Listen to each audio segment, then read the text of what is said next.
नमस्कार दोस्तों, voice with Kushwaha channel पर आपका स्वागत है। और आज की कहानी है रास्ता। आज मैं बहुत परेशान हूँ शरद भैया। कोई मुझसे प्यार नहीं करता। मैं कभी किसी का बुरा नहीं करती, फिर भी मेरे साथ सदा बुरा ही होता है। मैं किसी का कभी गलत नहीं चाहती, सदा अपने काम से काम रखती हूँ, फिर भी समय आने पर कोई मेरा साथ नहीं देता। कोई मुझसे यह नहीं पूछता कि मुझे क्या चाहिए। मुझे कोई तकलीफ तो नहीं। मैं पूरा दिन उदास रहूं या चुप रहूं, तब भी मुझसे कोई नहीं पूछता कि मैं चुप क्यों हूं। आज पूजा अपनी हालात पर रो रही है, तो जरा सा अच्छा भी लग रहा है मुझे। कुछ महसूस होगा तभी तो बदल पाएगी स्वयं को। अपने पाँव में कांटा चुभेगा तभी तो किसी दूसरे का दर्द समझ में आएगा। मेरी छोटी बहन पूजा बड़ी प्यारी, बड़ी लाडली, बचपन से आज तक लाड़ प्यार में पली बढ़ी है। कभी कभी किसी ने कुछ कहा नहीं, अच्छा करे या फिर गलत। अक्सर बेटी की गलती किसी और के सिर पर डालकर माँ बाप उसे बचा लिया करते थे। कभी शीशे का कीमती गिलास टूट जाता या अचार का जार, माँ मुझे जिम्मेदार ठहरा कर सारा गुस्सा निकाल लिया करती थी। एक बार तो मैं 5 दिन से घर पर भी नहीं था, टूर पर गया था। पीछे पूजा ने टेप रिकॉर्डर तोड़ दिया। जैसे ही वापस आया, पूजा ने चीखना चिल्लाना शुरू कर दिया। तब पहली बार मेरे पिता भी हैरान रह गए थे। यह लड़का तो 5 दिन से घर पर था ही नहीं, अभी 1 घंटे पहले आया और मैं इसे अपने साथ ले आया। बेचारे का बैग भी बरामदे में पड़ा है। यह कब आया और कब इसने टेप रिकॉर्डर तोड़ा? 4-5 दिन से मैंने तो टेप रिकॉर्डर की आवाज़ तक नहीं सुनी।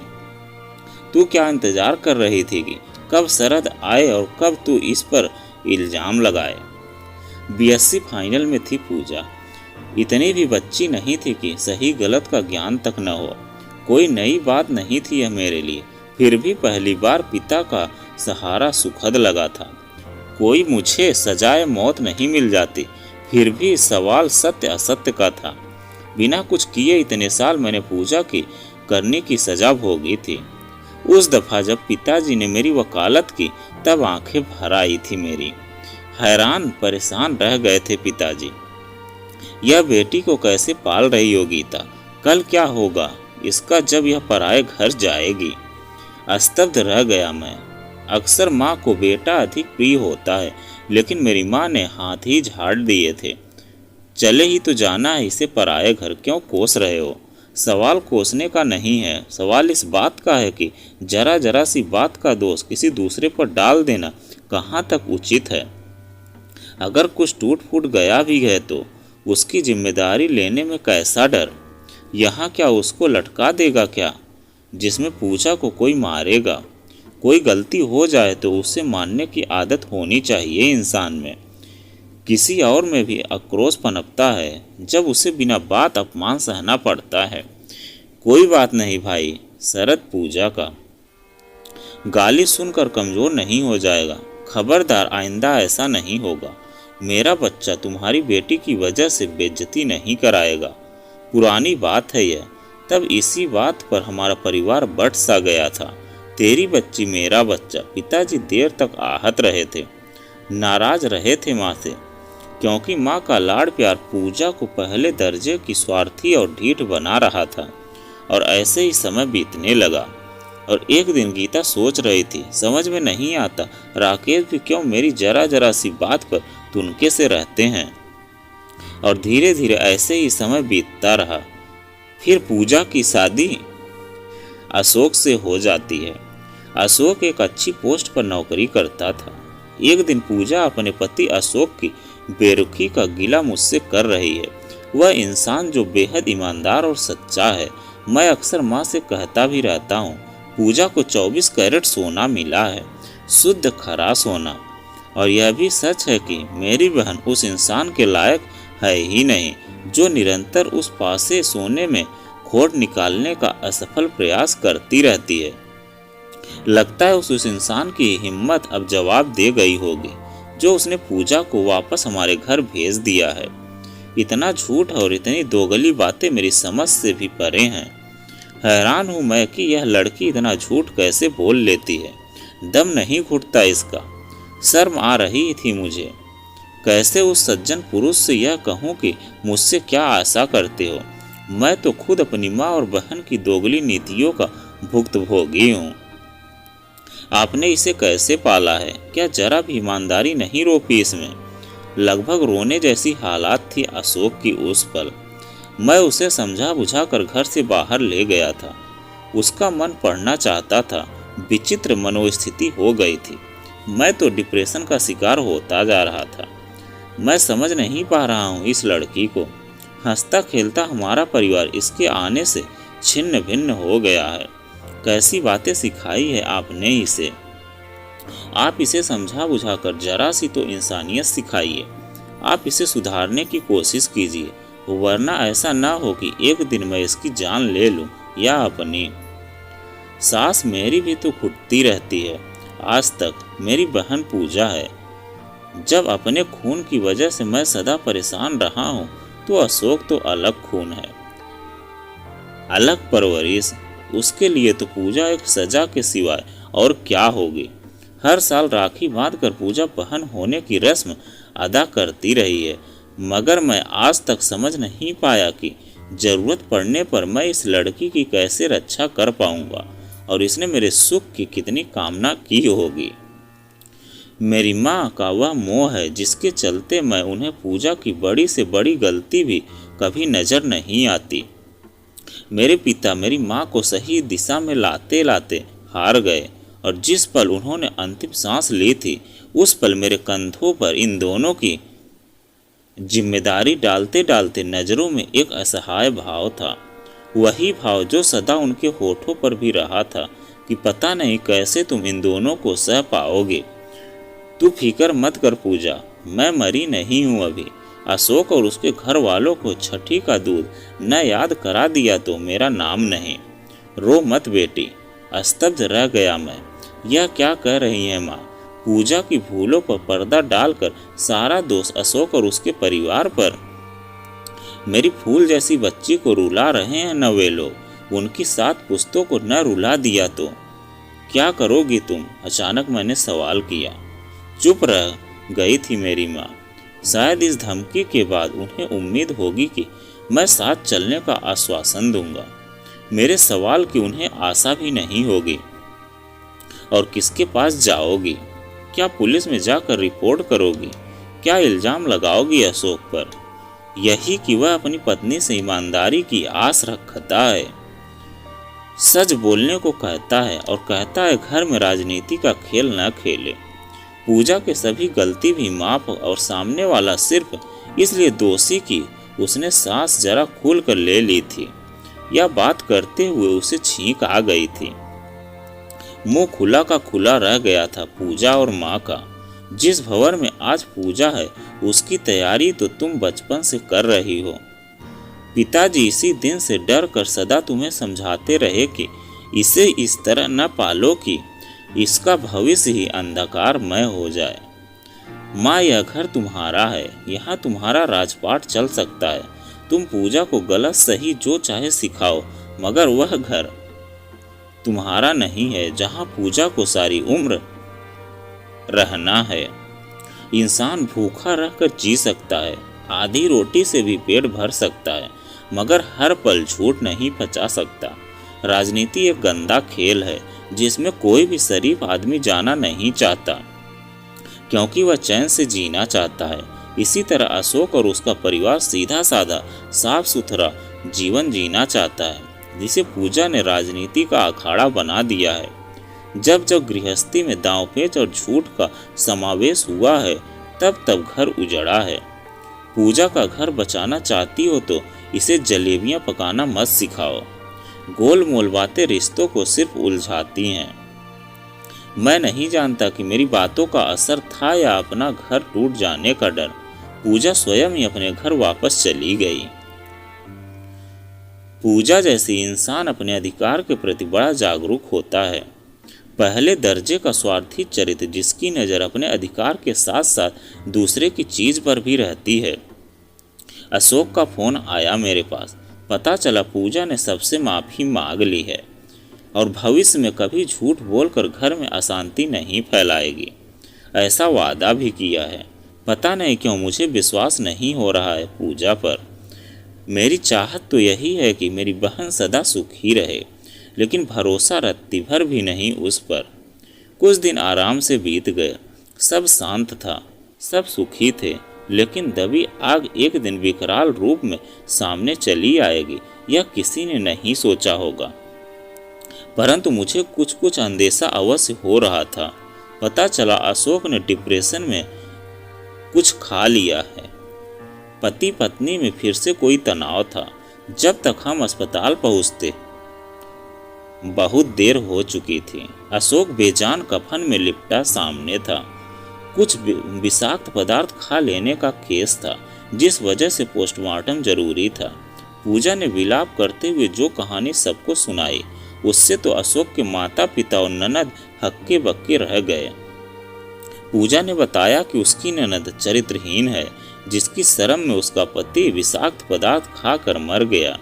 बेटा तो गया ही, बच्ची का मान सम्मान भी पूजा ने धूल में मिला दिया। जीते जी मर गया वह परिवार।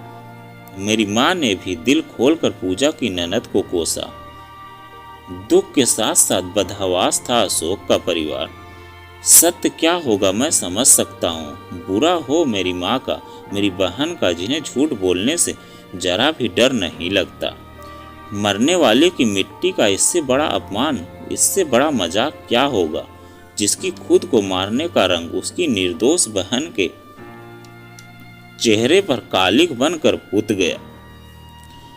ऐसा क्या किया अशोक ने? खुद को आहत क्यों किया? मारना ही था तो पूजा को मार डालता। अशोक का दाह संस्कार हुआ और उसकी चिता में मेरी माँ और बहन के साथ जन्मजात रिश्ता भी जलकर राख हो गया। अच्छा नहीं किया पूजा ने। अपना घर तो जलाया, अपनी ननद का भविष्य भी पाताल में धकेल दिया। शमशान भूमि में खड़ा मैं समझ नहीं पा रहा हूँ कि कहाँ जाऊँ। मेरा घर कहाँ है? क्या वह मेरा घर है जहाँ मेरी विधवा माँ, विधवा बहन रहती हैं, जिनके साथ हर किसी की सहानुभूति है, या और जहाँ मैं अकेला रहकर चैन से जीना चाहता हूँ। सच्चा भय था मेरे पिता की आंख में जब उनकी मृत्यु हुई थी। सच है, मैं इन दोनों के साथ नहीं जी सकता, नहीं रह पाऊंगा अब मैं इन दोनों के साथ। किसी के हंसते खेलते परिवार से उनका जवान बेटा छीनकर उसके परिवार का तमाशा बना दिया। कौन सजा देगा इन दोनों को? किसी भी परिवार के अंदर की कहानी भला कानून कैसे जान सकता है? जो इन्हें कोई सजा मिले, सजा तो मिलनी चाहिए इन्हें। किसी का सहारा छीना है ना इन्होंने, अब इनका भी सहारा छीन जाए तो पता चले आग का लगना, घर का जलना किसे कहते हैं। अशोक की पीड़ा मेरी पीड़ा बनकर मेरे भीतर बाहर सब जला रही है। मैं उससे आंखें कैसे मिलाऊं? क्या होगा उसकी बहन का?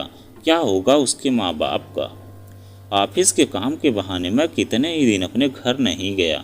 अपने अभिन्न मित्र के घर पर रहने लगा, जो मेरी सारी की सारी समस्या समझता था।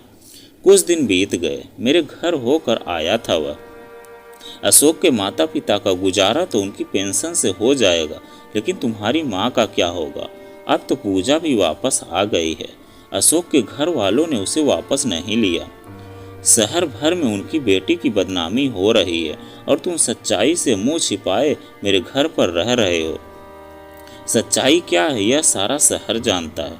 सच्चाई तो वही जो पूजा ने सबको दिखाई है। मेरी माँ जो कह रही है, दुनिया तो उसी को सच कह रही है। मैं किस सच्चाई से मुंह छिपाए बैठा हूँ? क्या तुम नहीं जानते हो? अशोक की बहन बदनाम हो गई मेरे परिवार की वजह से। मैं तो इस सच्चाई से नजरें नहीं मिला पा रहा। वह सीधी साधी सी मासूम लड़की सिर्फ इस दोष की सजा भोग रही है कि पूजा उसकी भाभी है। क्या कसूर है उसका? सिर्फ यही कि वह अशोक की बहन है। एक बार दोनों परिवारों से मिलो तो शरद, दोनों की सुनो तो सही। अपने परिवार की तो कब से सुन रहा हूँ। बचपन से मैंने भी वही भोगा है जो अशोक और उसका परिवार भोग रहा है। अपनी माँ और अपनी बहन की नस नस जानता हूँ मैं। अशोक ने इतना बड़ा कदम क्यों उठा लिया? वह उसके परिवार से ज़्यादा कौन जानता है। मेरी तो वे सूरत भी नहीं देखना चाहेंगे। तुम अशोक के मित्र बनकर वहां जाओ, पता तो चले कि क्या हुआ है। मेरा एक और काम कर दो मेरे भाई। मेरा दोस्त मान गया। वह ऑफिस के बाद वह अशोक के घर से होता आया। मेरी तरह वह भी बेचैन था। बोला, पूजा को तो राजनीति में होना चाहिए था, कहाँ आप लोगों ने उसकी शादी कर दी। सांस रोककर मैंने उसकी बात सुनी। वह आगे बोला, कुछ दिन से सब ठीक चल रहा था। बड़े प्यार से पूजा ने सबके मन में जगह बना ली थी। सीधा साधा परिवार उसकी सारी आदतें भुलाकर उस पर पूर्ण विश्वास करने लगा था। अशोक की बहन का सारा गहना उसने अपने लॉकर में रखवा लिया था। अशोक की मां ने भी अपनी सारी जमा पूंजी बहू को यानी पूजा को दे दी ताकि वह ठीक से घर को संभाल सके। कुछ दिन पहले उन्हें किसी शादी में जाना था। ननद भाभी लॉकर से गहने निकालने गई। वापसी पर ननद किसी काम से अपने कॉलेज चली गई। कुछ विद्यार्थी एक्स्ट्रा क्लास के लिए आने वाले थे। लगभग 3-4 घंटे बाद जब वह घर आई तो हैरान रह गई, क्योंकि पूजा ने घर वालों को बताया कि गहने उसके पास हैं ही नहीं। घर में बवाल उठा। सारा का सारा इल्जाम उसकी ननद राधा पर ही। वहीं सारे के सारे गहने समेटकर किसी के साथ भाग जाने वाली है। तनाव इतना बढ़ गया कि अशोक ने कुछ खा लिया। कॉलेज में प्राध्यापिका है वह, पढ़ी लिखी सुलझी हुई लड़की। उसे भला भागने की क्या जरूरत थी। भागना तो पूजा को था, सब समेट कर। कुछ ऐसा होगा इसका अंदेशा था मुझे, लेकिन अशोक कुछ कर लेगा यह नहीं सोचा था। अशोक पूजा की वजह से डिप्रेशन में रहने लगा था। सच पूछो तो इंसान डिप्रेशन में जाता ही तब है जब उसके अपने उसके साथ धोखा करते हैं या उसे समझने की कोशिश नहीं करते। बाहर वालों की गालियां भी खाकर इंसान इतना विचलित नहीं होता जितना अपनों की बोलियां उसे परेशान करती हैं। परिवार में एक स्वस्थ माहौल की जगह लाग लपेट और हेरा फेरी चले तो इंसान डिप्रेशन में ही तो जाएगा। ऐसा इंसान आखिर करेगा भी तो क्या। अब वह क्या करेगा तू शरद, समझ नहीं पा रहा हूँ, लेकिन क्या करूँ। पर इतना सच है कि मैं पूजा और माँ के साथ नहीं रह पाऊंगा। मेरा जीवन एक दोराहे पर आकर रुक गया है। दोराहा भी नहीं कहा जा सकता, एक चौराहा समझो। माँ और पूजा के साथ रहना भी नहीं चाहता। अशोक का परिवार मेरी सूरत से भी नफरत करेगा। बस एक रास्ता है, घर से दूर का तबादला लेकर इन दोनों को ही पीठ दिखा दूं। क्या करूं, पीठ ही दिखाना ठीक रहेगा, लड़ नहीं सकता। कुछ रिश्ते इस तरह के होते हैं जिनसे लड़ा नहीं जा सकता, जिनसे न हारा जाता है न ही जीतने में खुशी या संताप होता है। इनसे दूर चला जाऊं तो क्या पता इन्हें अशोक के माँ बाप की पीड़ा का जरा सा भी एहसास हो। क्या करूं मैं समझ नहीं पा रहा। कोई भी रास्ता साफ साफ नजर नहीं आता। तो दोस्तों, यह कहानी आपको कैसी लगी कमेंट में लिखकर ज़रूर बताइएगा। अगर आप हमारे चैनल पर नए हैं तो प्लीज़ चैनल को सब्सक्राइब कीजिएगा और वीडियो को एक लाइक कीजिएगा। तो चलिए मिलते हैं एक नई कहानी के साथ में एक नए वीडियो में। कहानी सुनने के लिए आपका बहुत बहुत धन्यवाद।